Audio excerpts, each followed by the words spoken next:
Let's continue with our discussion on a general adult tests. This time we talk about blood count. A complete blood count, or CBC, is one of the most common blood tests. It gives information about red blood cells, white blood cells, and platelets. What does the test involve? A blood sample is taken, and the sample is analyzed in a laboratory to measure the number of red blood cells, white blood cells, and platelets. Also measured are the size of the red blood cells, the amount of hemoglobin in the red blood cells, and the proportion of blood that comprises red blood cells, known as the hematocrit. If any abnormalities are found, your doctor may recommend further tests to determine the cause of treatment. What the results might mean. If the red blood cell levels are low, too few red blood cells is most commonly due to iron deficiency anemia, which may have various underlying causes, including too little iron in the diet, poor absorption of iron, bleeding, or low levels of folic acid, vitamin B6, or vitamin B12. High red blood cell levels with a high level of red blood cells is normal in people who live at high altitude. In other cases, it may be due to smoking or various disorders, such as the lung disease, chronic obstructive pulmonary disease, or COPD, kidney disease, or certain blood cancers. It may also be genetic. Abnormally small red blood cells is known as microcytosis. Possible causes include bleeding, iron deficiency, or some genetic disorders, such as the blood disorder thalassemia. The presence of large red blood cells is termed macrocytosis. Possible causes include thyroid disease, liver disease, or deficiency of vitamin B12. A low hemoglobin level is a sign of anemia. A high hemoglobin level is normal for people who live at high altitude. It may also be due to dehydration, smoking, or an underlying disorder such as cardiovascular or lung disease. A low hematocrit reading is a sign of anemia. A high hematocrit reading may be the result of dehydration, or it may be due to an underlying disorder such as lung disease, heart disease, or certain blood disorders. Low white blood cell levels are normal in some people. In others, possible causes include certain infections such as HIV, blood disorders such as leukemia, or certain medications such as some chemotherapy drugs. A high white blood cell count is often due to infection. Other possible causes include certain medications such as corticosteroids, inflammation, severe allergy, stress, and certain blood disorders such as leukemia. Too few platelets is known as thrombocytopenia. Possible causes include bleeding, certain medications such as some diuretics, some autoimmune disorders, and bone or blood cancers. Too many platelets is known as thrombocytosis. Possible causes include acute bleeding, inflammation, infection, removal of the spleen, or disorders such as disease of the bone marrow or certain cancers. Thank you for your attention. Let's have pathology, full conditions. It is the presence of pathology factor that determines a full or excess condition. The term excess here refers to the pathogenic factor, not the upright Qi. That is, in an excess condition, there is not an excess of upright Qi, but the presence of a pathogenic factor. A full or excess condition is called Qi in Chinese, which means solid. This term describes a situation as the condition is characterized by the presence of pathogenic factor and it is therefore solid with it. It should be noted that the conditions necessary to define a pattern as purely full are not only that there is a pathogenic factor, but also that the upright Qi is relatively intact and is fighting the pathogenic factor. In fact, if the upright qi were deficient in the presence of pathogenic factor, the condition would be defined as a mixed full empty condition.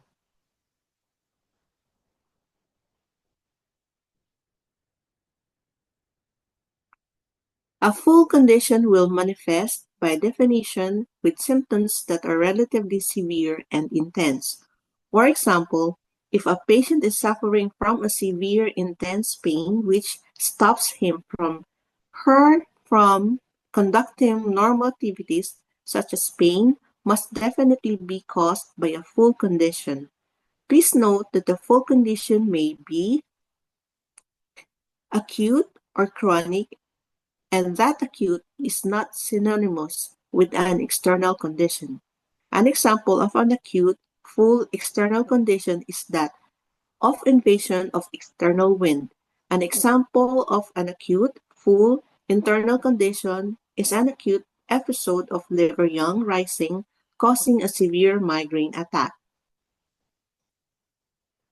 A full or excess condition is characterized by the presence of pathogenic factor while the upright qi is relatively intact. Thank you for your attention.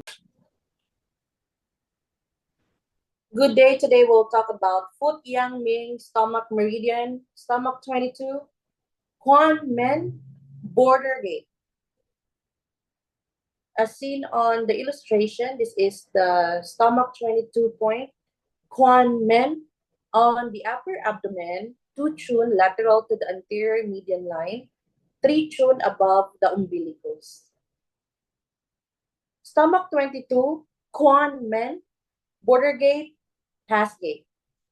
Stomach border gate, stomach 22 border gate, stomach 21 bridge gate, and stomach 24 lubrication foot gate are gate points which help regulate the work of the stomach official.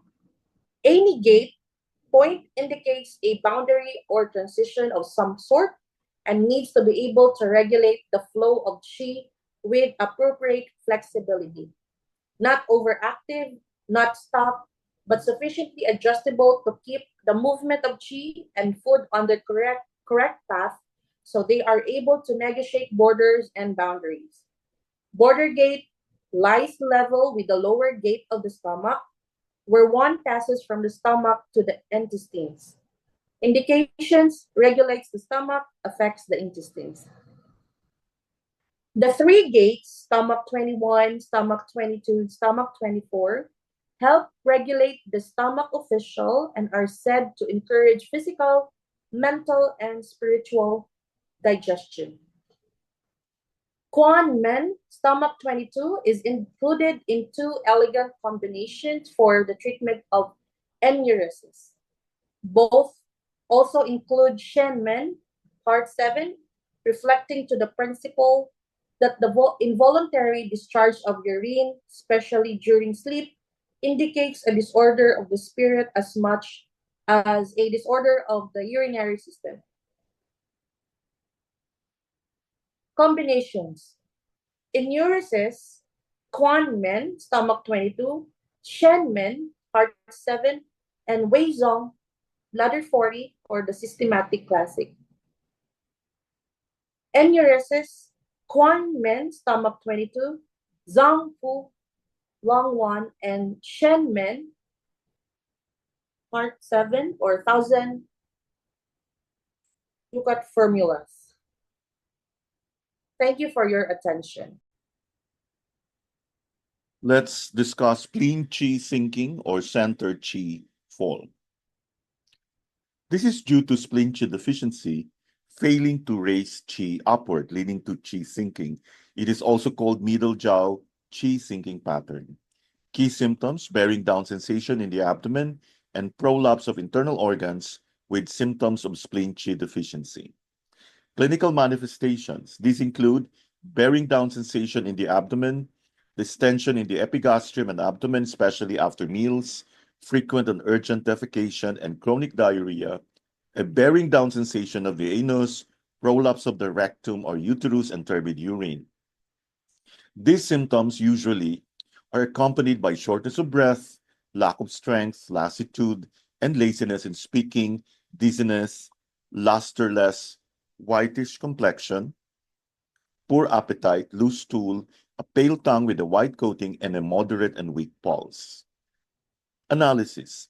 This pattern is mainly caused by further development of spleen Qi deficiency, by chronic diarrhea or chronic dysentery, overstrained fatigue damage, or by excessive childbearing and improper nursing care after childbirth, all of which consume the spleen Qi.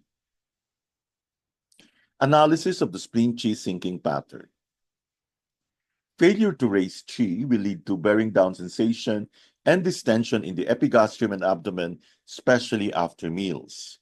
Failure to keep the organs in their place will lead to frequency and urgency of defecation, a bearing down sensation of the anus, chronic diarrhea, and prolapse of the rectum or uterus.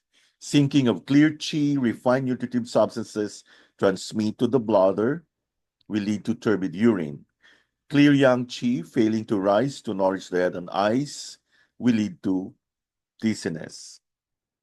Spleen Qi deficiency failing to transport or digest will lead to poor appetite and loose stools.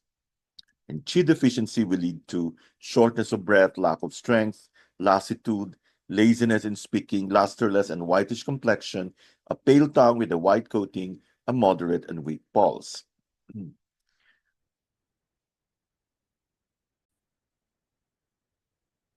To summarize, center Qi fall or spleen Qi sinking, the etiology is excessive consumption of cold and raw foods, which hinder the spleen, irregular eating and eating too much, excessive mental activity, standing for long hours every day, childbirth, menopause, prolonged exposure to damp, chronic illness.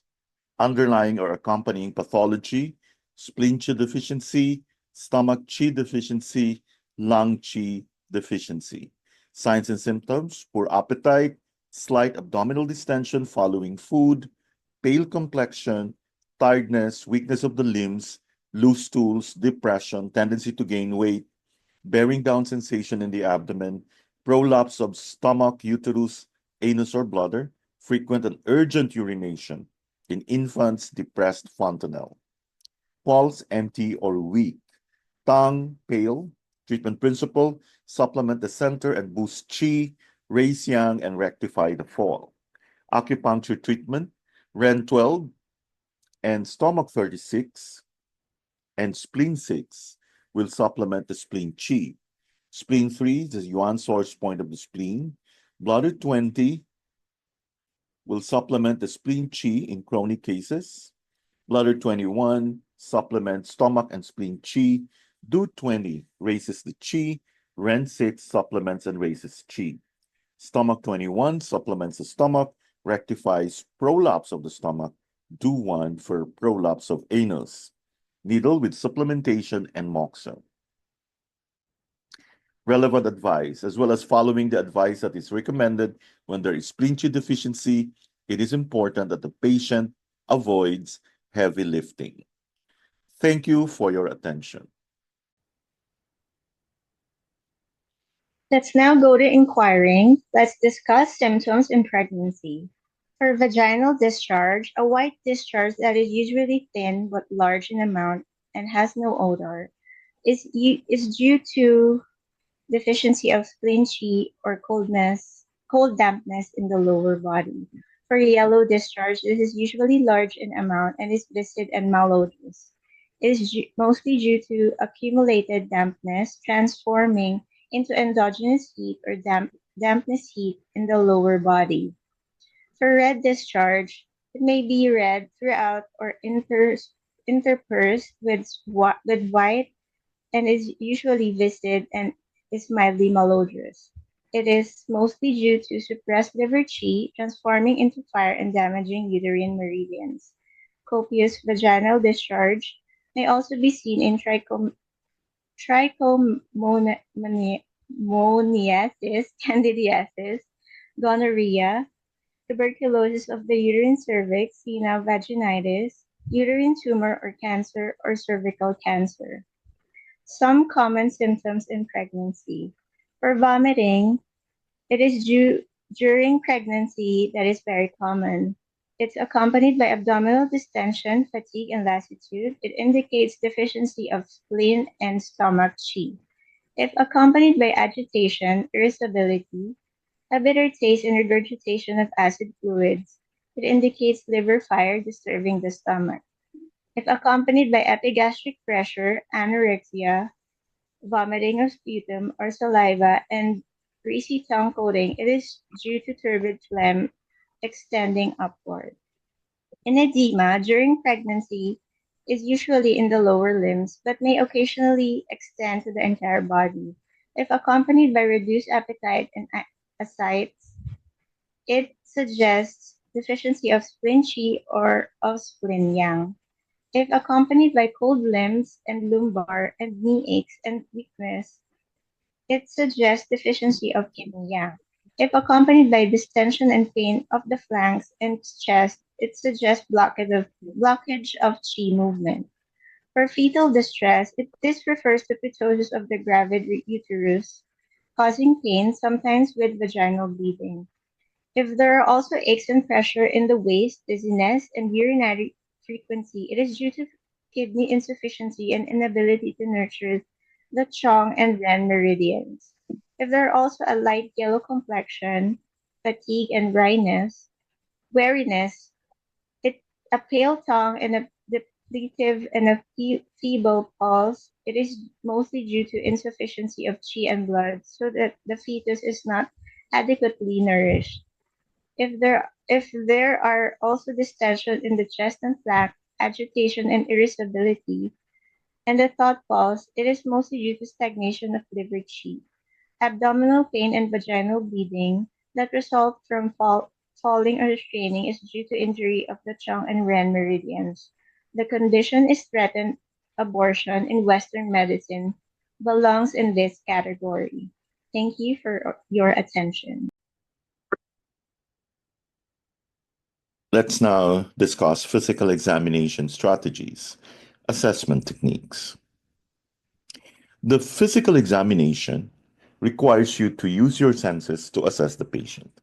You collect objective data regarding various aspects of the patient's health through sight, hearing, touch, and smell.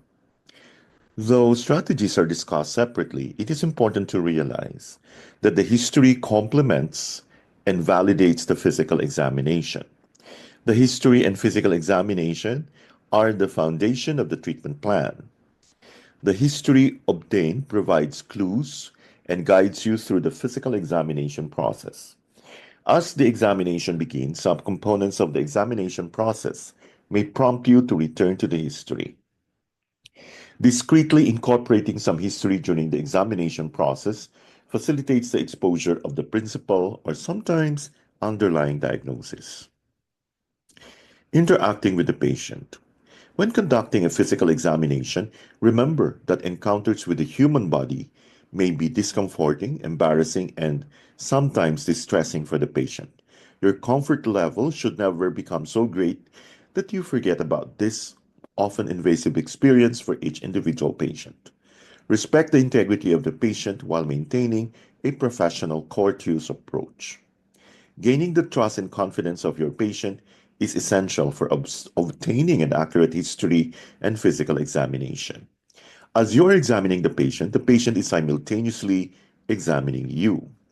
The patient will note any hesitation or tone changes in your voice, how long you spend assessing certain body systems, and your facial expressions.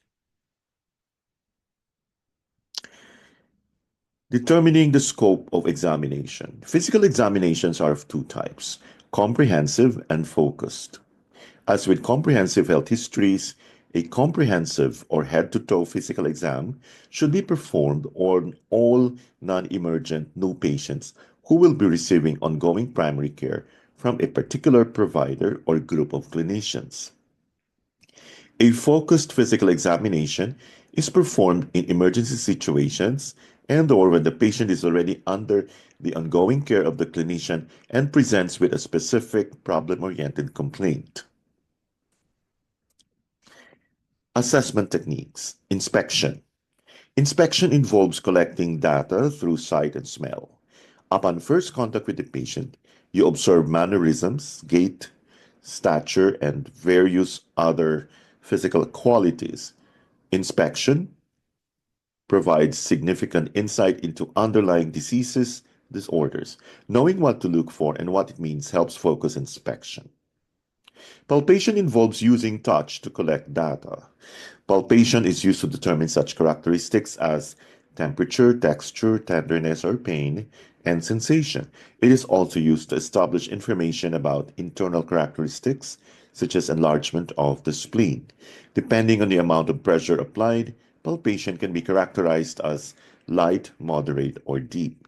Various aspects of your hands are used to assess different things.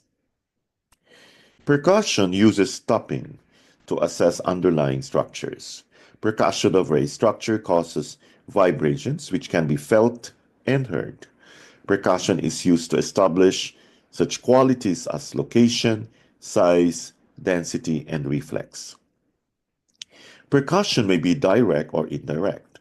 With direct percussion, use your finger or hand to strike or tap the surface of the patient's body directly. For indirect percussion, place your hand over the surface of the patient's body and with the other hand strike the first hand. Percussion sounds may be described as tympanic, hyperresonant, resonant, dull, or flat.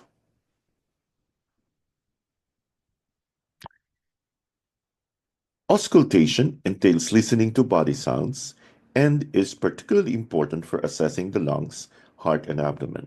Most auscultation requires a stethoscope, so it is critical that the provider invests in a high quality stethoscope that has excellent sound quality and is comfortable to use. Before you buy one, consider the following. Ear tips. It is important to use an ear tip size that best fits your ears. When the ear tips are in your ears, they should fit snugly, not loosely, so that the sound or acoustic performance is clear and loud. All ear tips are available in small and large sizes. Poorly fitting ear tips can result in a poor seal, which can lead to missing critical sounds. The seal. Stethoscopes rely on an airtight seal to transmit body sounds from the patient to the practitioner's ears. Loose parts in the chest piece and loose or cracked tubing can prevent an airtight seal. The bell. When using a double-sided stethoscope, you can use either the bell or the diaphragm. Sound quality and volume depend on a quality bell. Tubing. The tubing should retain its shape and flexibility even after being folded tightly into a pocket. Ideally, it should be made of material that does not contain materials that would irritate a patient's or provider's skin, especially those with allergies. Make sure the tubing is double lumen so sound is magnified. Thank you for your attention. Let's now go to acupuncture for emergencies. Let's discuss viscera type stroke for acupuncture treatment. In a young blockage stroke, the main symptoms are sudden onset mental confusion or loss of consciousness, spasticity in the limbs, trismus, flushed face, fever, snoring, gurgling of sputum, restlessness, anuria, and constipation or convulsion and hematemesis. The tongue is crimson red with yellow and greasy coating. The pulse is stout, slippery, and rapid. For therapeutic principles, uh, one can open the orifices with acrid cool herbs, cool the liver, and extinguish wind. In yin blockage stroke, the main symptoms are sudden coma, hemiplegia, placidity, cold limbs, pallid complexion, cyanotic lips, copious sputum, and saliva. The tongue is dark or pale with white and greasy coating. The pulse is deep and slippery or even. For therapeutic principle, open orifices with acrid warm herbs, eliminate phlegm, and extinguish wind. In frustration stroke, the main symptoms are sudden loss of consciousness or coma, flaccidity of the limbs, incontinence or of urine, sweating with cold limbs, eye shots, spastic tongue, retracted testes, and a shallow and weak respiration. The tongue is cyanotic with white and greasy coating.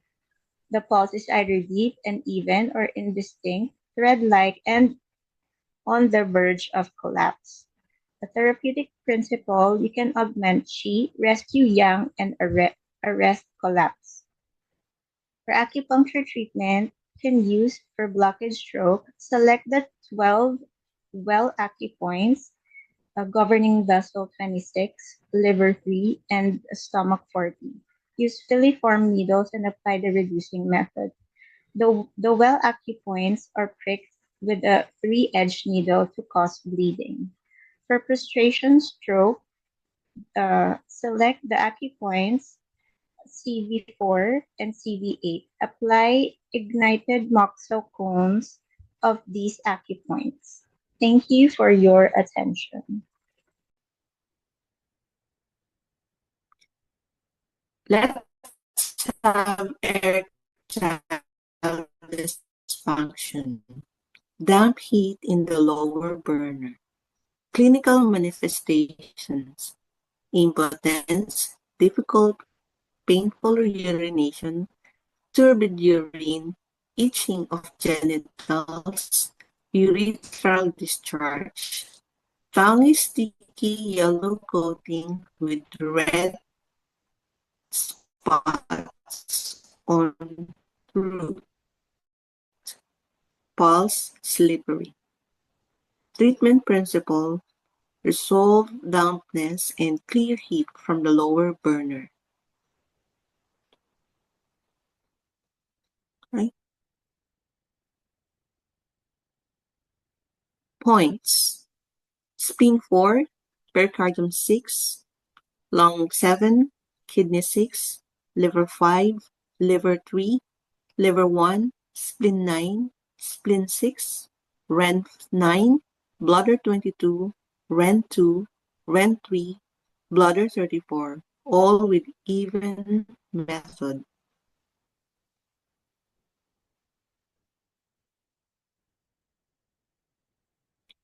Explanation in acupuncture: spleen 4 with pericardium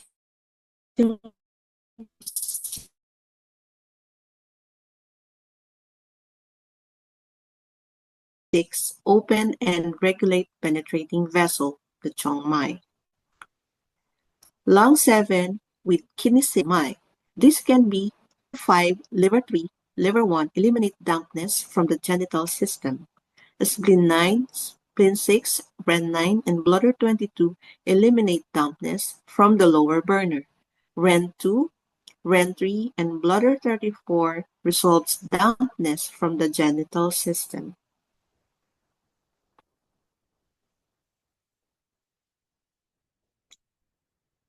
Thank you for your attention.